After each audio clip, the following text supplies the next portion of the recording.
Hi, everybody. Good morning, good afternoon, good evening, depending on where you're listening to me from. I hope we are doing well and we are all having a good day. My name is Timisan Ujabo, and I am the founder of Isaac Works Academy. And I'm so glad to be here. I'm just trying to be sure that my audio, please, if you can hear me, if you can see me, please let me know. I just want to be sure that everyone can hear and see me. Um, just give me. Okay, yes, the audio is great. I just want to be sure. Okay, yeah. Give me a second. I just want to be sure that my audio is good, and it is good. So thank you again, everybody, for joining. Please, if you know someone who needs this video, who this will be beneficial to, please send the link to them. I'm so excited to have you all be here.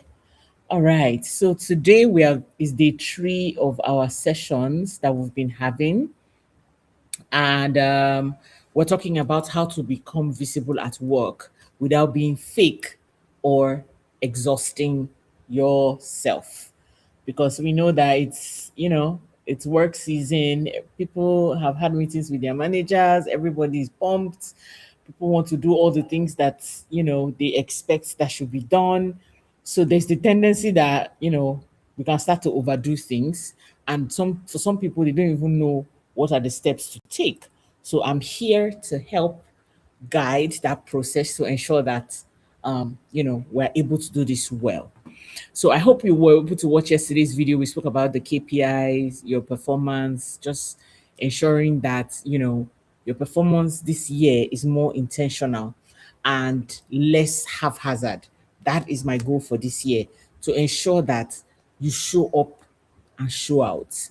Now, let's just dive right into it. What is visibility? What in plain language, visibility means to be seen.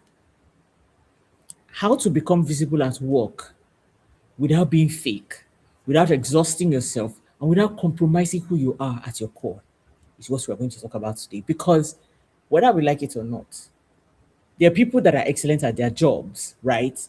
But they can still be overlooked. We've seen countless scenarios where people do great work, but nobody sees what they do. You can be the hardest working person in your department, and yet you watch somebody get, um, you know, they don't get promoted. They don't, nobody recognizes the work they've done. They have all these brilliant ideas and nobody gives them credit for it. Why? Because visibility is important. As you plan all of the things that you are interested in achieving this year, it is pivotal that you plan for your visibility within your employment. Because how do I say? Okay, you know, there are people. Have you seen someone in your office? They are very brilliant. They understand the job. They are like you, that's the star of your organization. You know the majority of the things that you have initiated, you picked the brain of that person in your office. Why? Because that person is very, very good at what they do. They know the job like the back of their hand. You know, that accountant, that engineer, that professor, that um, social media person. They are so good. That coder, that once he knows everything, but what he's hidden, he or she is hidden. They don't talk about anything. They just do their job, and they say, "My work will speak for me." I don't need to say anything. I don't need to play politics. I don't need to. I don't need to. I don't need to be loyal to anybody. I just need to do my job, and my job will promote me. But I want to lovingly challenge our thinking today. And I want to speak on something that I think I would like to call it the myth of my work will speak for itself. Because this is a phrase we hear all the time from incredibly talented people who get passed over by opportunities. They just believe that their work will speak for itself. Every time they say things like, I'm good at my job and that's all that matters. It's literally impossible for me to What else do you want from me? Why are you telling me to do all these things? I'm already good at my job. That's all that matters. There's this social psychologist. Her name is Dr. Heidi Grant. She studies perception and influence, and she has done incredible research on something she called the transparency illusion. This is the illusion where, please listen carefully to what I want to say. Please, if you know that there's someone that this will be beneficial to, kindly share this link with that person right now. Dr. Heidi Grant is a social psychologist. She has a PhD. She has been studying this for years. So I'm not just coming to tell you wishful thinking. And there's this concept, which is the transparency illusion, where she discussed how people believe that their intentions, their efforts, their accomplishments are obvious to others. They think that other people can see how hard they're working and how much they care about the job that they do and how valuable their contributions are. But the blind spot is that these people don't actually see it. In fact, her research shows that people are significantly worse at reading what others think they are. So we overstimulate how much others notice us by just 40 to 50%. That was the conclusion of one of her research papers. So when your manager is managing 5 to 10 people, or sometimes 15, sometimes one manager is managing the entire system, 20, 25 people. They are dealing with their own deadlines. They're dealing with their own pressure. They're dealing with their own performance. They have personal issues that they're dealing with, family matters they're dealing with. They're not sitting down there to be saying, oh, you're good at what you do. I see number 15 in the office. I see, they can't see everybody. So if you don't make yourself visible, it's almost like you're not there. You're not in that organization. That's why some of us that are also good at what we do, you say things like, nobody sees me, nobody sees my efforts. You are not visible. Now I know it's harsh, but I need to shake and tell you this truth because this is a new year. You have goals and you are planning. It's if I don't tell you all of these truths, you will just be doing what you think you're doing, thinking that you're going to get what you want to get. And I don't want to end this year in regrets. Now, there's something called strategic visibility. That is what you are going to, we're going in next. This is how you position yourself to be seen. It's not about being fake. You're not self-promoting. You're just strategically making yourself visible to those that matters. Let me show you the difference. I want you to imagine this scenario with me, right? On one end, there's this invisible contributor. You remember the person I spoke about, where if there's something in the office, you run to them, pick their brains, ask them questions, give them what you have done. They will look at it with you. They give you their input. Let's tag that person you go to as the invisible contributor. This person does excellent work, but they will not talk about it. But you are the one that goes to them, gets the information. You come in that meeting, you say everything, they clap for you. Do you realize nobody goes to ask you that where did you get this? They don't ask you. The guy that you go to meet, nobody goes to say, oh, you did an incredible job. We're so proud of you. Oh, this, that. Nobody goes to that person.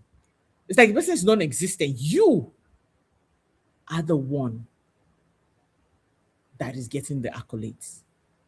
They sometimes get frustrated because when that thing you guys talked about gets implemented, they know that they were the originator, they were the invisible contributor, while you ran ahead with the idea. And in this scenario, there are people that are listening to me now on this call. They are the invisible contributors within their organizations. You don't get promoted, they don't get raises, they are just frustrated, burnt out because they feel undervalued. On the other hand, we have the shameless self promoter. This is the person who takes the credit for everything. The person names drops constantly. The person makes every conversation about themselves. They're exhausting to be around. People roll their eyes when they walk in the room. These are two extremes that I have just explained. Now, let's come to the middle. The sweet spot that you would like to be in is what I call the strategic contributor. This is someone who does excellent work, and make sure the right people know about the excellent work that you have done. I'll repeat it slowly. You do excellent work and you make sure that the right people know about what it is that you have done. They share their wins in a way that highlights team efforts, not just personal glory. They build genuine relationships and create natural visibility. They communicate value without being obnoxious. This is not fake. This is how you strategically steward visibility in your career. You all know that I love taking learnings from the Bible because it's such a beautiful, beautiful book. And you might be saying, but Timisan, I'm in a religious sect and they've told us we should not be prideful. Doesn't the Bible say that we should be humble? Yes, but let me explain something to us. Breathe. I got you. Because I know that you all are going to come for me. See, hey, are you telling us to be proud? Are you telling us to talk too much? Mm-mm. Don't worry. Matthew 5, verse 14 to 16 says, you are the light of the world. A city built on a hill that cannot be hidden. Please, I'm paraphrasing, I'm using my own words. I'm not quoting in verbatim. Neither do so I'll go again with that scripture. Matthew 5, 14 to 16 says, you are the light of the world. You are a city set on a hill that cannot be hidden. Full stop. Then he says, neither do people light a lamp and put it under a bowl. Instead, they put it on a stand and it gives light to everyone in the house. In the same way, let your light shine before others in your office. It's not pride, it's letting the light of God that is in you, that is Christ, to shine if you are a believer. That they may see this work that you do and then they will give glory to your Father in heaven. Did you catch that? Breathe. Let your light shine. Jesus did not say, hide your light, hope that somebody notices you, be upset, grow, and be angry, and then burn yourself out. That's not what Jesus said, though. Because this Matthew 5, 14 to 16, I just quoted, it was not any disciple, it was Jesus that said it. Put, put it on a stand. Do you know what's a stand? Have you seen it? In the Orthodox churches where they use a lot of candles, there's a stem that they put the candle on. I think I can use this tissue paper. This is like the candle stand, then they put the candle on top of it. So that's like a stand, right? So if you put let's say this is a candle, if you put the candle on a normal plane, it's going to be like this. Let's say this is a normal plane, you put the candle. But you realize that by the time you put the stand, right? This is the plane, you put the stand, you put the candle. Did you see that the height of the candle has increased? So when he says, put your on light on the stand, he did not just say, let your light shine. He even explained how you should put it on a stand so that it will benefit others. So that as your light is shining, others can glean from that light. They can benefit from that light. That they may see the good deeds, the goodness that is in you. Because you're a good person. And I know some of us have given ourselves all kinds of names, but your nature, in the core of who you are, when you were created in the beginning, right? When God created you, he said you were good. You are good. He didn't say you are good only for the first 3 years of your life. And then when you start growing up and you start to do different things, you are no longer good. That's not, you are good. It's a statement of facts. So today I'm calling that out in you. You are a good person. You are good. Good lives inside of you. So he's saying that once you let that light shine in that workplace that you are in, it shines so bright. People will see it. Then they come together and glorify God because of you. This is the purpose of visibility. The workplace is not for self-glorification or to oppress others or to show to people that you are better than them. No, it is stewardship. Who much is given, much is expected. So with that gift, talent, contributions, you are being a good steward of it. When you take it to the office, your marketplace, if you're a business owner, because these sessions are also applicable to business owners. You are not a poor steward when you hide. Sorry, you're a poor steward when you hide your talents. You do like you don't know what you're saying. You pretend when they ask you a question, you pretend like you don't know the answer, but at the back, you're sharing all the things. And everybody's like, "Oh, you're so smart," but in the public, you do like you don't know anything. Because the people who can benefit from your the opportunities God wants to, the impact that you're supposed to have, all of that requires people to see you. You cannot wink in the dark, nobody can see you. So you have to be visible, you have to be seen. Proverbs 18:16 says, a gift opens the way for the giver and ushers them into the presence of the great. Your gift will make room for you in case you don't know what that's the skills, your talent, all the things, what people will see. So if you're hiding it, how will they see and know that you know it? They can know. Strategic visibility is not pride, ladies and gentlemen. It is faithful stewardship of what God has given to you. And why does this matter? Is this important? It is important because of the science of visibility. Let me give you some research to just help buttress this point that I'm trying to make. Now, there's a concept in organizational psychology called the mere exposure effect. It was discovered that people develop preferences for things merely because they are familiar with them. This concept is also used in advertising as well, where once you see the product for a long time, it's almost the same concept.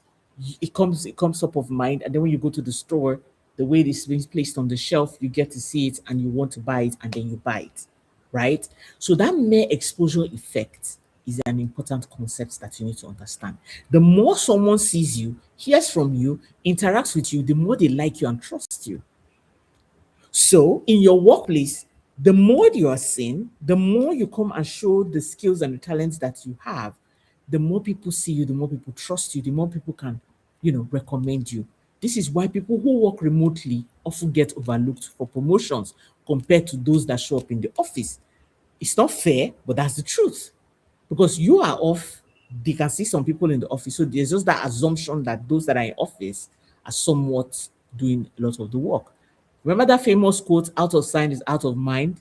I used to have this photo book when I was younger. It says, out of sight, out of mind for serious lovers. It's so funny. I just remember that. I just thought to share that. So there is the power of your influence. And you can curate influence even in your workplace. Competence alone is not what is going to take us to the next level. What that next level you aspire to get to, confidence alone will not take you there. The people who advance in the workplace, who get the promotions, who get all the things that they have planned to get did not those things don't just land on their laps. You don't just say, oh, this person is just, some people will even make the funny assumption. They'll say, oh, I want to tap into the grace. I want to tap. That person has intentional visibility plans that you did not make. So they are getting seen, but instead of you to have a plan, you are tapping into their grace. That's not how it works. If you want to be seen in the workplace, you need to have a plan. You need to have a process, something that you are working towards to say, I want to be visible in what area, so that you're not ignored. So I'm going to talk about the four pillars of strategic visibility. First is communication. Communication. Please say that with me. Communication. Thank you. Valuable communication with people that matter is very important for you in the workplace. You know, there are people that when they resume work, they'll spend like 20 minutes at the security gate, 40 minutes with the cleaning lady on their floor, 1 hour with their desk, the people they share the same office with. Then when they go to their manager's office, they do like 2 minutes and they come out. They go to director's office, they do like 30 seconds, just hello, sir, and they walk away. Are you investing time in the places where you're not supposed to be investing time without in your office place? Right? Communication does not mean constant communication. Every minute you are talking, you are chattering away in your office. No, that's not what we're talking about. We're saying regular, curated communication is very important for that as a pillar in your strategic visibility plan. What does this communication look like? Please, I hope you are taking notes. I can, so here's what I would suggest, right? And there's a reason I want to say it this way because some people are just here to get the tips and then they keep it moving. So let me hand you the tips. For your goal for 2026, you can say, I will give my manager a weekly update. Time yourself. Please don't go there and talk for 2 hours. You bore him out or him or her out, and they will just be tired of you. No. Here's what you're how you're going. You session put a book a slot for like a 30, 20 to 20 minutes one-on-one time with your manager. You remember yesterday we spoke about your work journal that you should have, like a workbook, something like this that you should always have. Good. Remember,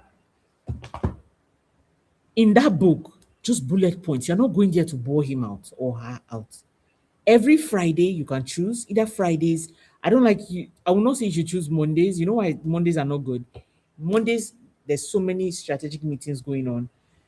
It can be like a waste of time for your manager. But Friday evening is low key. Thank God it's Friday. Your boss is more chill and willing to listen to you. So it can be Wednesday. You know why? You know the time that's most suitable. That's why you need to understand your manager. Send your manager a brief email stating that you want to meet them, you want to give them some updates. If they're willing to meet you one on one, is great. Go in there, share what you've accomplished that week, what you're working on next week, and the blockers and the support that you will need. Don't go there and narrate the entire thing in detail. It is very important because time is very important. So don't go there and you're telling all the story, how somebody got you upset. No. What did you accomplish? What are you working on next week? How do you need their support? That's it. If you're working in a remote organization, send an email. If you're also working in office and you think that your manager doesn't have time and you want to save time, send an email. It takes you 10 minutes to write that email, right? What does this do for you? It makes you come up the ladder in your workplace to in your manager's mind. They keep you top of mind because of that mere exposure. You have instantly moved yourself up. It gives your manager the language to advocate for you. Why? You have track record, right? You sent that email. Now, for those that will go in person, I just remember something. Because some people, your office, you don't need to schedule a one-on-one. You can just walk into your manager's office. After every one-on-one session with your manager, always document. Work out a small email. Hello, sir. Thank you for your time. Hello, ma'am. Thank you for your time. This was what we spoke about, blah, blah, blah. And send that email. Why? Trail, paper trail. That is how you track your progress. It gives your manager. So when you are doing showing up like that, your manager is confident in you. When leadership asks your manager, what are we working on? Just for let's give a random example that your manager does not document. Guess whose work is going to refer to? You. Do you see what we're talking about? Then there's something called the stakeholder updates. You see, this is why I tell people, please join this 1 year um, um, career transformation um, course. It will save you. I don't want to talk so much. Now, let me explain this monthly stakeholder update and why I'm telling you to join the course that we're launching. We're starting on February 1st.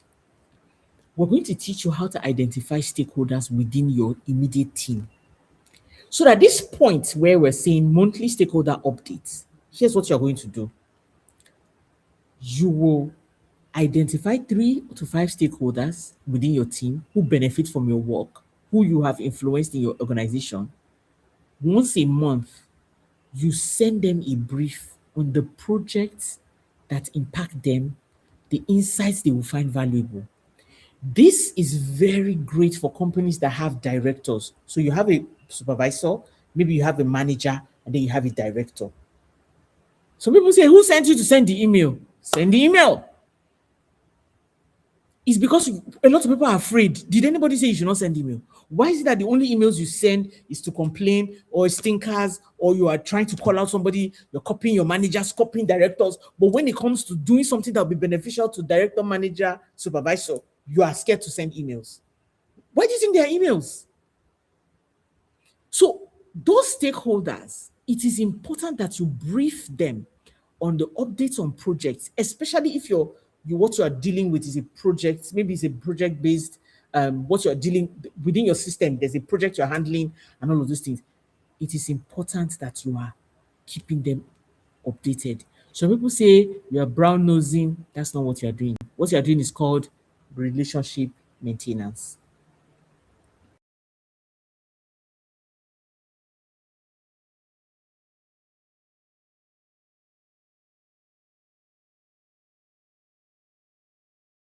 Sorry about that. So every quarter, compile the summary of your major wins, share it with your manager and any relevant leadership. That is, you remember those stakeholders? How do you frame that quarter report? I wanted to share some highlights from Q1 as we head into Q2 planning. This positions you as someone who's thinking strategically and not just tactically. My question to you, if you were your own manager, how would you feel? That right there is your answer. The second pillar is being selective, sorry, is strategic volunteering. The first one was what? Communication. The second one is strategic volunteering. This second pillar is being selective about high visibility opportunities. Notice I said high visibility opportunities. Notice it is important that you are selective. Don't say yes to everything that comes up within your organization. Don't be quick to jump into every single project. You have put yourself in 15 projects. You cannot deliver. I've suffered that thing. I've got burnt out. You think you can do because you are solid, you're good at your job, you spread yourself thin, and then you're giving crumbs to everything you say you're going to do. And then you exhaust yourself, you dilute your impact, and then instead you make your people upset with you. So be selective where you invest your visibility. How? Volunteer to projects that align with your career goals. If a project does not align with your career goals, do not volunteer there. For example, you're an accountant and they're having a party in your organization, and there's an opportunity for people in any department to come and volunteer. When you go to volunteer, why don't you volunteer in the budgeting aspect of that party as opposed to the I would say the people planning the food and all the drinks and all the refreshments. Volunteer in the financial part. If you're in this social media part, volunteer in the media and the advertising part of that project. Projects that you can volunteer for. Projects that give you exposure to senior leadership so that they can see you, to be seen. Develop skills you want to build, and then connect with influential people in your organization. This is why I tell people you cannot work in an organization and you don't attend your organization events. If they tell you to come, you're always busy. Try to attend one once in a while. Things to say no to: low visibility administrative tasks that anyone can do, projects that do not align with where you want to grow, and then committees and initiatives that are time sinks with little impacts. Things that take a lot of your time, but when you see the impact of it, it has zero to nothing to do with it. I know what I'm saying is going to sound harsh. It's going to sound like I'm telling you to not engage and all of those things. But remember, we don't want to get you burnt out, right? And because we don't want to get you burnt out, it is important that we make sure that everything you're putting your time in, they're all strategic. When you're serving in the office party, people might like you, people might know you, but will it get you promoted? Think about it. Because I know that many people like to volunteer for office parties, but is there anything that is of much influence that you can add, that you can always start with the office parties as a volunteering process and then grow from there. But don't stay at office parties alone. Next pillar will be thought leadership, even within your system internally now. I'm not talking about thought leadership to the world, I'm talking about thought leadership within the system. This is you positioning yourself as someone who has valuable insights, not just someone who executes a task. Is very, very important. Don't just be somebody that takes notes, makes gives feedback, keeps it moving. And again, when I say thought leadership, everybody will be like, hey, you want us to start writing posts on LinkedIn? You want me to start shooting content? That's not what I'm talking about. You don't have to be a guru. All you need to do is contribute ideas. So how can you be a thought leader? Thank you for asking that question. In meetings is one of the ways. Some organizations, before a meeting, they send you the meeting invite and um, the activities that's going to things that are going to be discussed. Why don't you do research before you go for that meeting? Why do you always go for meetings without being prepared? That's not a good practice. So come prepared with at least one thoughtful question or an insight. When you speak, make it count. Don't just talk. Reference data, research, trends that will add weight to your points. I learned this the hard way. Trust me. Always go with backed up information. Now, there are other ways you can also show thought leadership in your writing communication. You see that weekly email you send to your managers, the monthly one, the monthly ones to stakeholders, and the quarterly one to stakeholders and your managers as well. Make sure that you send updates in a communicate with strong points. Include context, strategic thinking. Don't just say, here's what I did, oh, you type like you're talking. So I did this. No, I recommend, I suggest in XYZ research, this was done. So I would advise that we take this route based on XYZ studies. That's how you sound like a thought leader.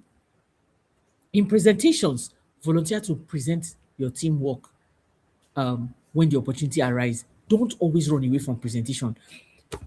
And please, I want to say this again. Don't always run away from presentation, because presentation skills are things that you need for every part of your life. You will always make presentations.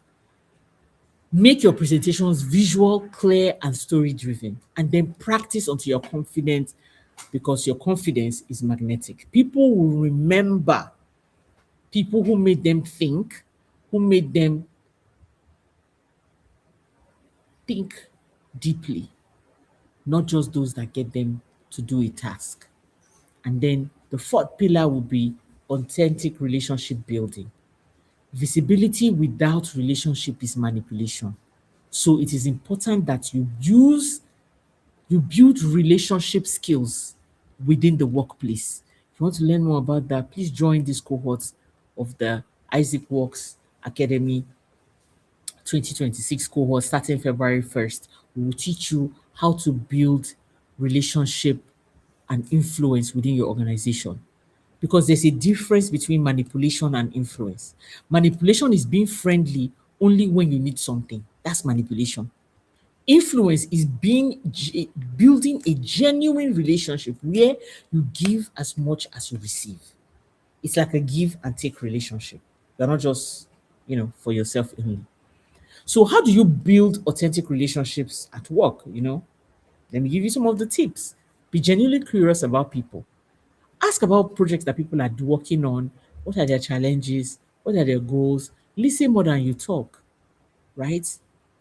Because you need to be genuinely interested in people. Number two, look for ways to add values to others. Share resources, make introductions, offer help when you have the capacity. Remember capacity when you have the capacity. When you help others succeed, they will remember you. They never forget. And when opportunities arises, they will think about you, and then follow up and follow through. If someone mentions they are working on something challenging, check in. A week later, hey, how did that thing you say you were working on, how did it go? Were you able to finish? Then be genuinely caring to people. And then small acts of kindness goes a long way. And then be authentically yourself. Please don't be evil, don't be wicked. You know, the world is really small. So be yourself. Don't be somebody else. Don't adopt a work persona that is different from who you are at home. So who you are at work, who you are at home, don't do that, right? Because it makes people disconnect. People can sense when you're authentic. So please be in a place where you are authentically you. Okay? Because authenticity is magnetic. Now, I know I've said a lot of things, and you're already thinking, oh my God, how am I going to do all of these things? Join the academy. We will help you do all of these things within a year on year, until you hit all your goals. Now, there's something important I want to still highlight. And this is important because exhaustion is a real thing. As I'm saying all the things, you're like, how am I going to juggle this? All these things I'm doing, it's too much. I cannot do all of it. Yes, that is why we are here to be of help to you. But I can still share some tips because you know I'm always generous. So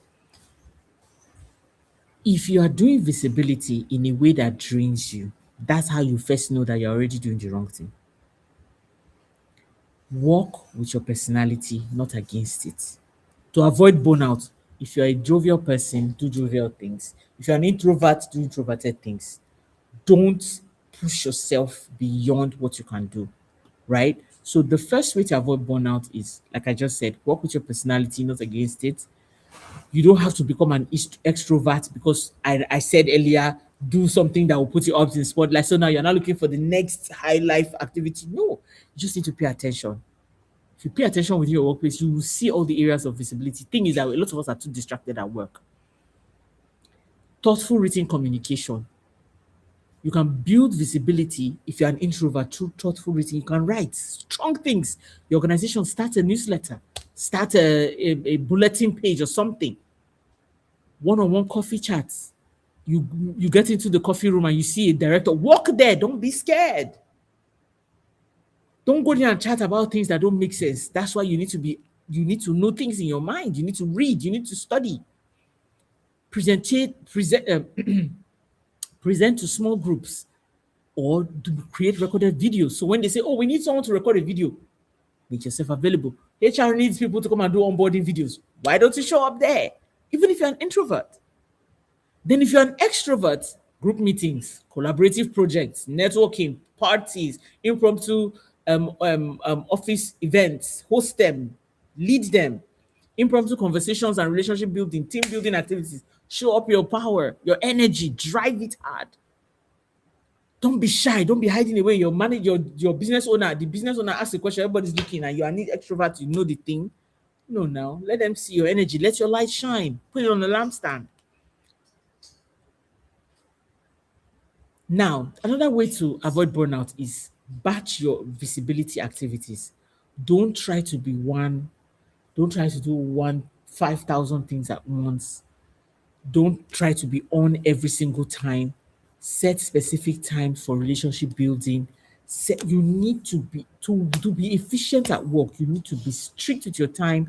You need to manage your time, and you need to be an avid planner because that will help you touch all the things you need to touch while you're working. For example, Fridays, like we discussed earlier, can be the one-on-one with your manager. First Monday of the month can be when you review your goals. You can quarterly block a day to compile your. You remember when we spoke about your success dashboard? You can set out time to build and compile your wins, and then focus on quality, not quantity. That will be the third way to avoid burnout. Don't be visible to everybody, just to the right people, right? And to do that, you have to strategically identify the people that are of high influence within your office or your workplace.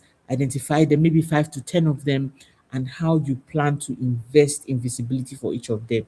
If you don't know how to do that, Join us, we will teach you how to do that. Strategic visibility is not about being everywhere, it's about being seen. Now, here's what I want us to do today: write out where you want to start and start. If you think it's a lot to do, join the academy. We will teach you. Because tomorrow we are talking about, right? It's already here. So how do you navigate? How do you ensure that you stay visible? Is by small, consistent actions that compound into a career changing visibility. I hope that this today's session was valuable to you. And if you have joined us and you're like, oh, Temisa, you have said all these things, I don't know where to start. Fantastic. If you need a system, not just this information, that actually transforms your career, then you join the 365 days career transformation program by the Isaac Works Academy. It's starting on the 1st of February. The fee is 60,000 naira for the entire year. That is about 124 naira a day. That's like 0.01 cents. The money you used to eat blow on a Friday night, friends dinner. Invest it in your career, and your career will be grateful for you. And let's get this program going. Spaces are filling up fast, so we would like to keep the cohorts intentional. So please call the WhatsApp or send a WhatsApp message to the number on the flyer, or you can call this number 080-580-28683, and they'll send you all the details on how to join. So remember, right? There are parts of you that are hidden that needs to be connected, right, to wherever it is that you're working. Your gifts, your talents are all there as contributions.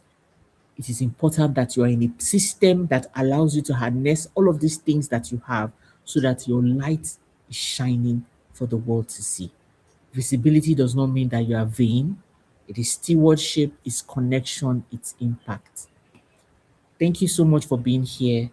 It's been a pleasure having this session with you, and I look forward to seeing you in the next cohort. Thank you for joining, and please enjoy the rest of your day or bye from here. Thank you.